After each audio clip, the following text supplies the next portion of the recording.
Section we talk about light and how light is created.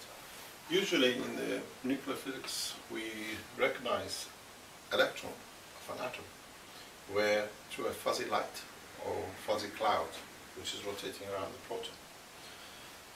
The light in this case is created through where the plasmatic magnetic field or the magnetosfera of the plasma of electron interacts with plasmatic magnetic field of the proton.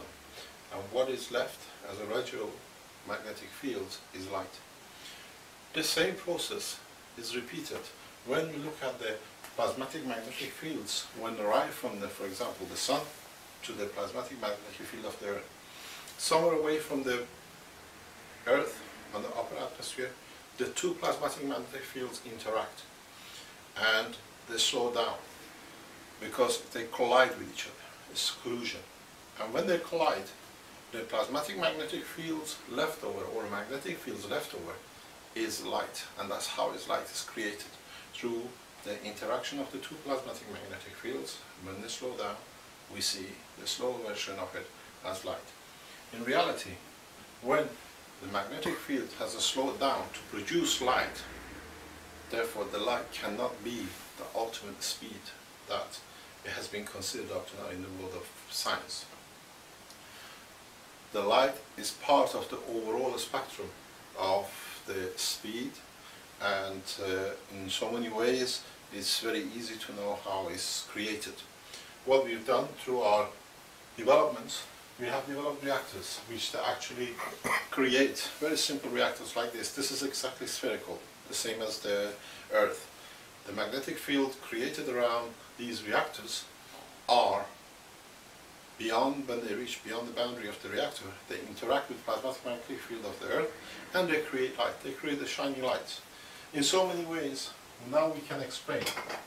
If, as people say, they have seen bright lights in the sky and they see different brightness, strength of brightness, is these systems, if they are and they do exist, they use gravitational system as what we have discovered and what we have developed. So now they are not unidentified flying objects, but in reality there are systems which they use gravitational magnetic fields where the plasmatic magnet created within the center of the reactor of the system in its interaction with the plasmatic magnetic field of the Earth, which is both gravitational magnetic field and the magnetic field of the Earth, that residual interaction of the two fields, which is light, is created. So we see them as bright lights.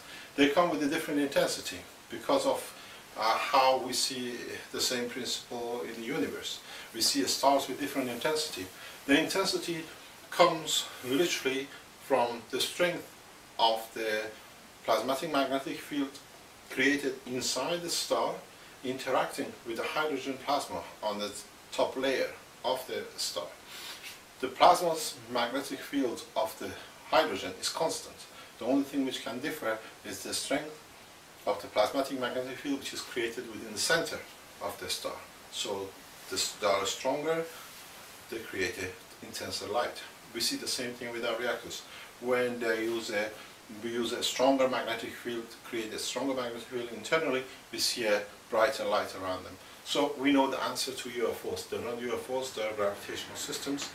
We understand the concept, we understand the technology, we develop the technology, and that's the consequence of what we are and what we do.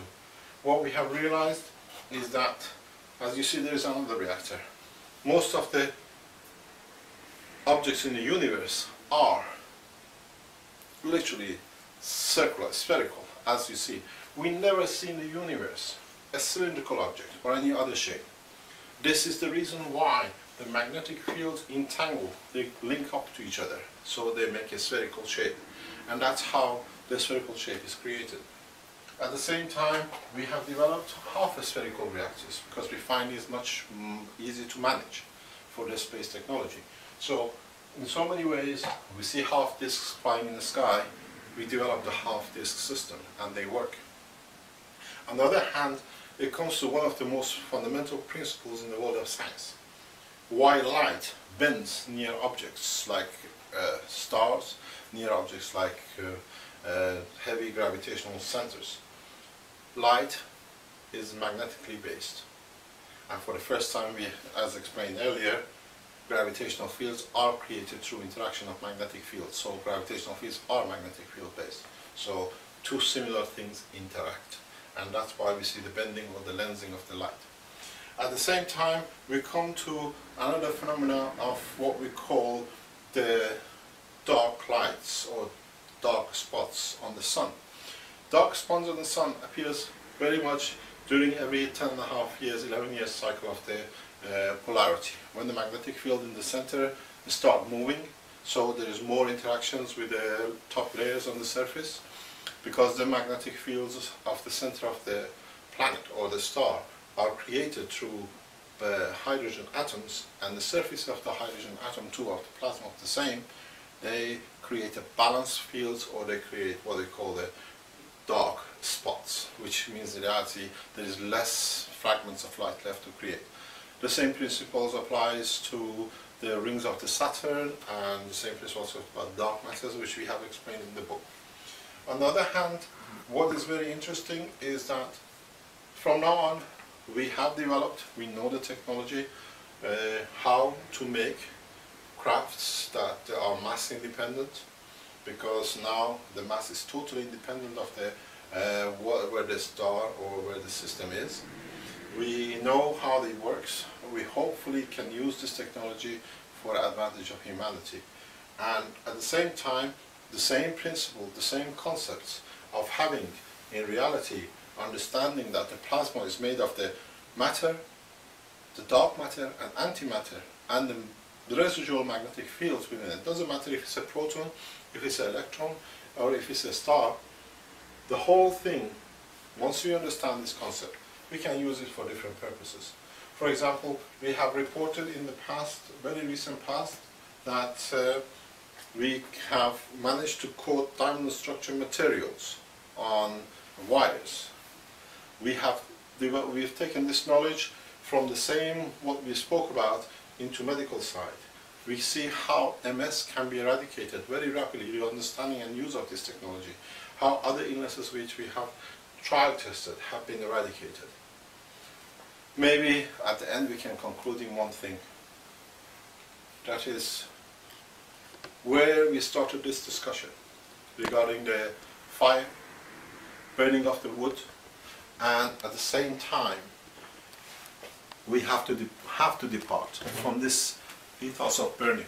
Now we have learned how to use the magnetic fields of the matters within the structure of a plasma. We do not need to burn. We do not need to destroy. Maybe in the long run we will learn more about how these matters and the interactions will help us to achieve what we were looking for and what we wanted from us. In a way, as the picture of the book says, it's a trinity between the matter, antimatter, dark matter. And this trinity, if it's understood and utilized properly, will come to a point that we can have as much energy as we need, we can produce as much food as we need without destroying the environment. And at the same time, maybe it's a time to say, in understanding the new construction of the plasmas, in the construction of the universe, there will be never an end to the universe, because these magnetic fields forever interact. Doesn't matter what the strength they are, they produce new conditions, new environments. So I hope we have opened a new insight into the world of science, and at the same time we have developed technologies which proves our concept and what we have developed. Thank you very much.